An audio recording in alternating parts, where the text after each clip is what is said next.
Capítulo 10. Indisolubilidad del matrimonio 2. El bien de la humanidad también reclama la indisolubilidad del matrimonio, como veremos a continuación. Este bien es mucho más importante que las objeciones que suelen aducirse contra la indisolubilidad del matrimonio, y que estudiaremos en la segunda parte del capítulo. Y el bien de la humanidad exige la indisolubilidad del matrimonio porque no es lícito disolver el matrimonio. No es lícito porque la disolución del matrimonio, a. es perjudicial al hombre, b. lo es aún más a la mujer, c. y principalmente es una tragedia para los hijos. d. el divorcio, por tanto, es contrario al orden social, al bien público. a. la disolución del matrimonio es perjudicial al hombre. A algunos les costará trabajo admitir que con el divorcio pierda mucho el varón, el marido.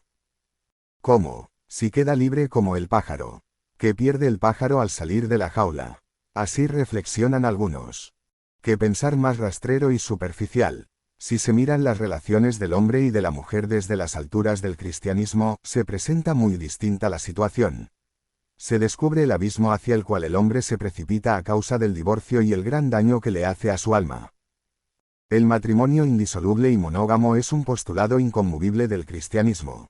Pero aunque no lo fuera, tendría que establecerse por interés del hombre mismo, para salvaguardar sus valores morales.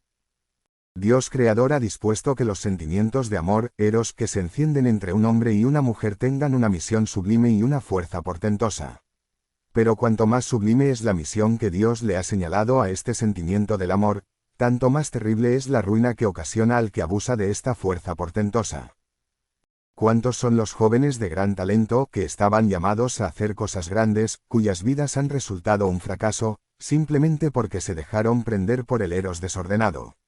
Presos de su egoísmo, ávidos de placeres, nunca se comprometieron con nadie, o si lo hicieron alguna vez, traicionaron la fidelidad que juraron un día, y acabaron con el alma vacía, incapacitados para amar, solo aspirando a metas rastreras. Dios los llamó a subir las cimas de la santidad, y ellos se conformaron con hundirse en el fango.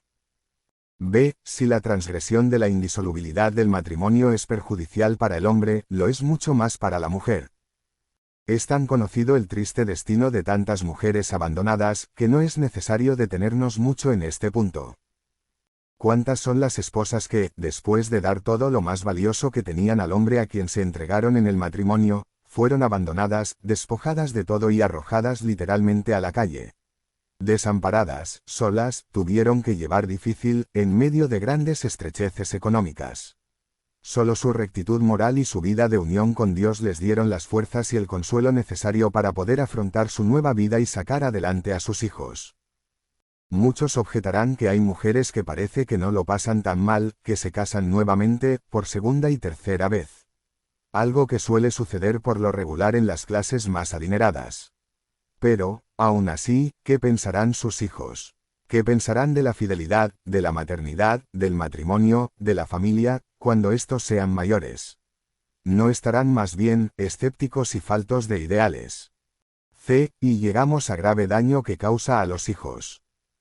Aun suponiendo que todo lo dicho no sea verdad, es decir, suponiendo que con el divorcio salgan ganando el hombre y la mujer, y hemos visto cuánto pierden, aún así tendríamos que decir, no puede haber divorcio. ¿Por qué no? Porque si acaso pudiera favorecer al hombre o a la mujer, no podría nunca, en ninguna circunstancia, convenir a los hijos, y, por tanto, no puede ser provechoso a la sociedad.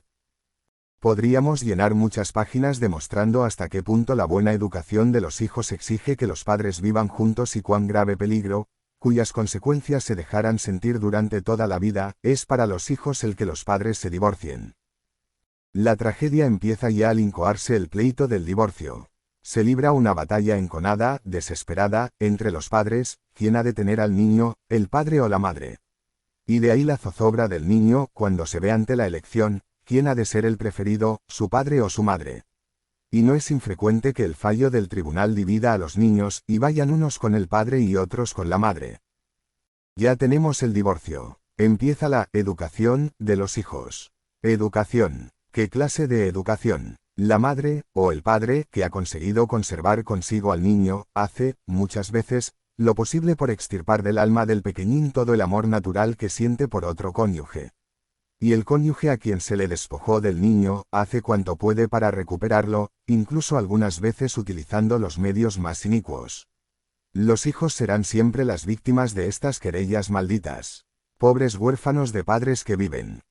¿Y qué decir del trato que reciben de los nuevos padrastros o madrastras que muchas veces tienen que soportar a disgusto?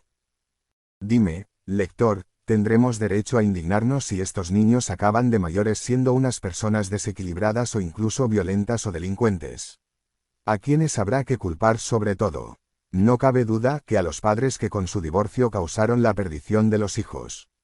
Indaguemos en la infancia de muchos criminales, cuántas veces se encuentran en ellas las huellas destructoras de una vida familiar deshecha. Después de lo dicho, no he de esforzarme mucho en probar mi último aserto, es a saber, que el divorcio es una maldición para la humanidad, y la manera más segura de destruir una nación.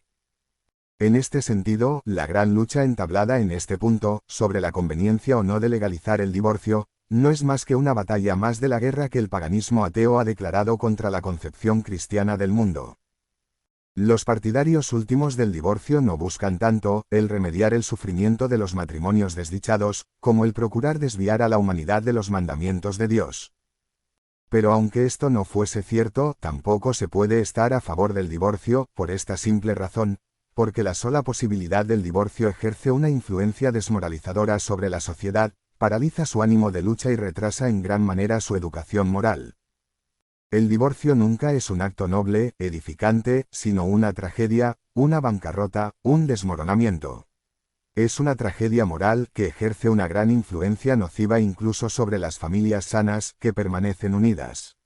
Es como el mal ejemplo que ejercen los desertores, en medio de la batalla huyendo del frente, sobre los ánimos de los soldados que luchan.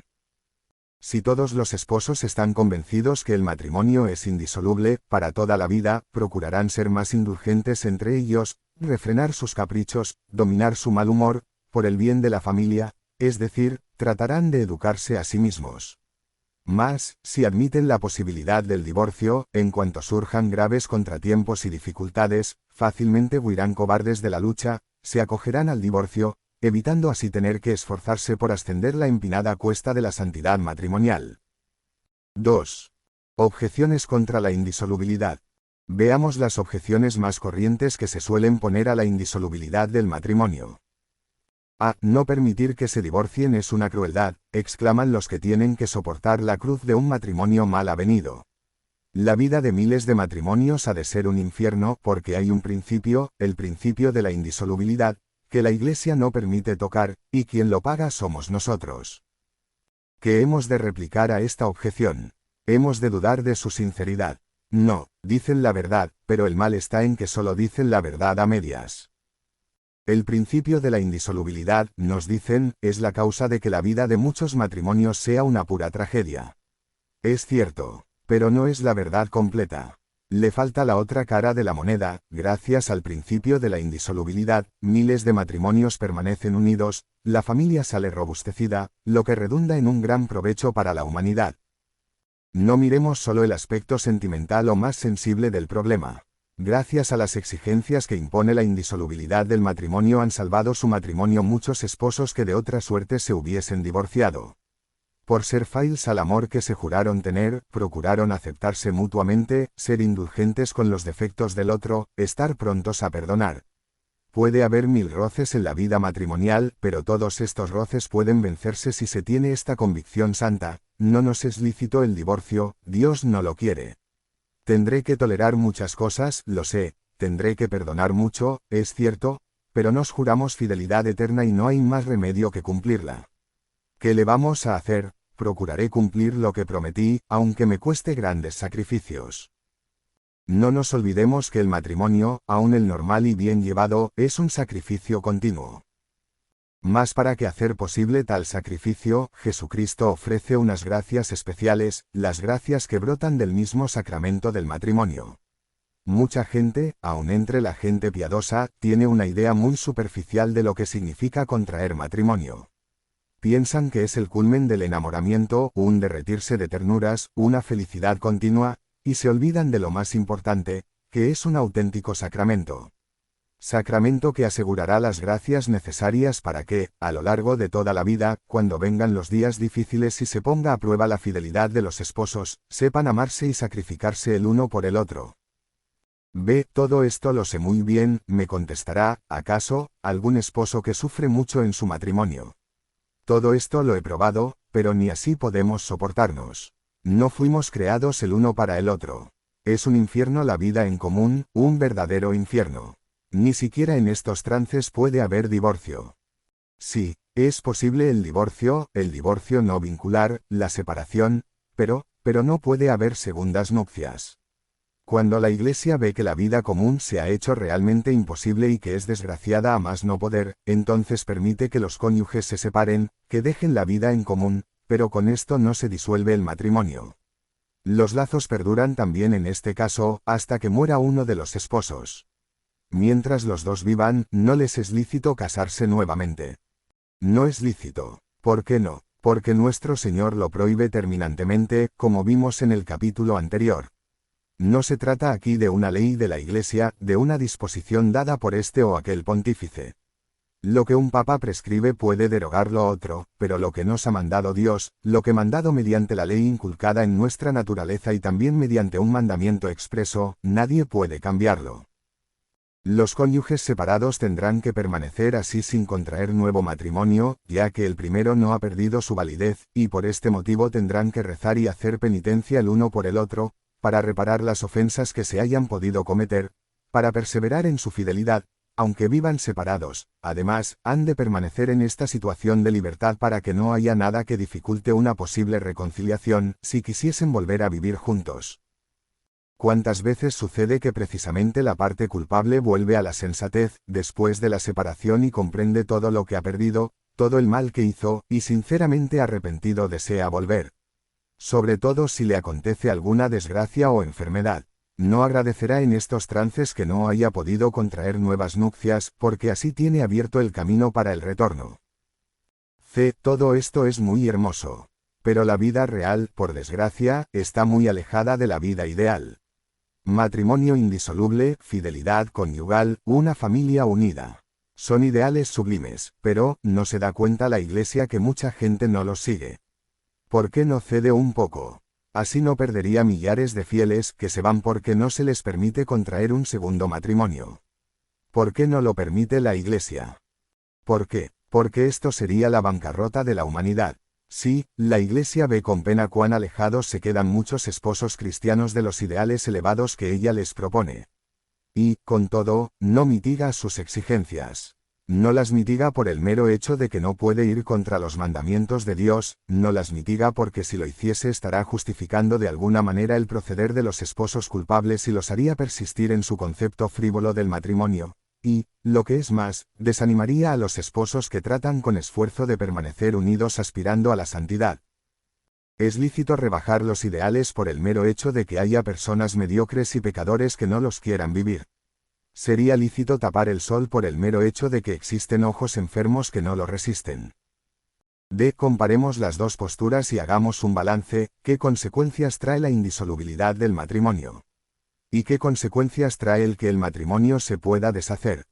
El matrimonio indisoluble salva sobre todo la dignidad de la mujer, y le concede igualdad de derechos respecto del varón. El matrimonio abierto a la disolución humilla a la mujer y la somete a los caprichos del hombre. El matrimonio indisoluble protege a los hijos y a su educación, el otro tiene miedo a los hijos, y si los hay, supone un tremendo obstáculo para su educación. El matrimonio indisoluble infunde a los esposos sentimientos de seguridad, venga lo que viniere, estamos unidos para siempre. El matrimonio soluble entraña un temor, una preocupación y una sospecha continuos. No me abandonará ahora que estoy enferma, que voy perdiendo mi atractivo físico y envejezco. El matrimonio indisoluble exige autodominio, vencimiento propio. Hemos de vivir siempre juntos, por tanto, aceptémonos, pues, hagamos lo posible por comprendernos, seamos magnánimos y estemos siempre prontos al perdón. El matrimonio que puede desatarse exacerba aún más los contrastes, porque siempre empuja a la postura más fácil. ¿Para qué esforzarnos? Si no logramos entendernos, nos separaremos. El matrimonio indisoluble significa la fidelidad conyugal, he jurado que le seré fiel hasta que la muerte nos separe. En cambio, el pensamiento del divorcio alimenta la tentación de la infidelidad. ¿Para qué luchar, si la solución es perfectamente legal? En una palabra, el matrimonio indisoluble significa que se han puesto los cimientos sólidos de la Iglesia, del Estado, de la sociedad, de la vida cultural. La posible disolución del matrimonio socava los fundamentos de la humanidad y lleva a los pueblos a la degradación moral y su destrucción. Miremos la estadística de los divorcios. Solo en 1929 hubo 14.500 en Hungría. En el decurso de un solo año, 29.000 húngaros rompieron su juramento de fidelidad eterna. De esta suerte, por lo menos 29.000 niños, y acaso 40 o 50.000, quedaron reducidos a condición de huérfanos, se vieron echados a la calle o cayeron en las manos de un padrastro o de una madrastra. ¿Puede ello ser beneficioso a la nación? Fijémonos en la estadística de los suicidas. Los divorciados se suicidan en un porcentaje mucho mayor que los demás. ¿Puede ello convenir a la nación? Repasemos la estadística de los menores que delinquen. En su 60% son hijos de padres divorciados y en un 20% bastardos. ¿Puede alegrarse de ello la nación? Observemos los orígenes familiares de los delincuentes. En su mayoría no llevaron una vida familiar honrada y ordenada. ¿Qué significa esto para la nación? Si la familia está enferma, enfermo está todo el pueblo. Si la familia se corrompe el pueblo. Y no hay prosperidad económica, legislación, ejército o política capaces de detener de su caída por la pendiente. Creo en la resurrección de Hungría, decimos en nuestro himno nacional. Pero, ¿puede resurgir un pueblo que ha destruido su fundamento, la vida de familia? Asterisco, asterisco, asterisco. La Iglesia Católica acepta lucha a vida o muerte contra el divorcio, por el bien de la humanidad, para que haya paz en las familias y en la sociedad. Nuestra Santa Madre la Iglesia sigue pregonando impertérrita contra el griterío general del mundo, hombres, hermanos, esposos. Aunque tengáis que sufrir mucho, aunque tengáis que perdonaros mucho, no vaciléis. Escuchadme, por amor de Dios. El divorcio, no existe. No hay divorcio, porque no podernos quitar una tilde de la ley de Dios, de lo que Él dispuso para el matrimonio. No hay divorcio, porque no podremos arrojar a la perdición espiritual los niños inocentes que se quedan sin padre ni madre. No hay divorcio, porque no tenernos dinero para aumentar las cárceles y los orfanatos. No hay divorcio, porque no podemos empujar las naciones a la catástrofe. No hay divorcio, porque no queremos introducir un gusano roedor en el árbol de la sociedad. Quien respete la santa voluntad de Dios, ha de estar en contra del divorcio. Quien ame a la niñez y a la juventud, ha de estar contra el divorcio. Quien esté preocupado por salvaguardar la dignidad del hombre y de la mujer, ha de luchar contra el divorcio. Quien ame la patria, quien la ame, no de palabra, no con frases huecas, sino con su misma vida, ha de ser enemigo acérrimo del divorcio. Ten piedad, Señor, de nosotros. Haz que todos los matrimonios comprendan tu santísima voluntad. No hay divorcio. No hay divorcio.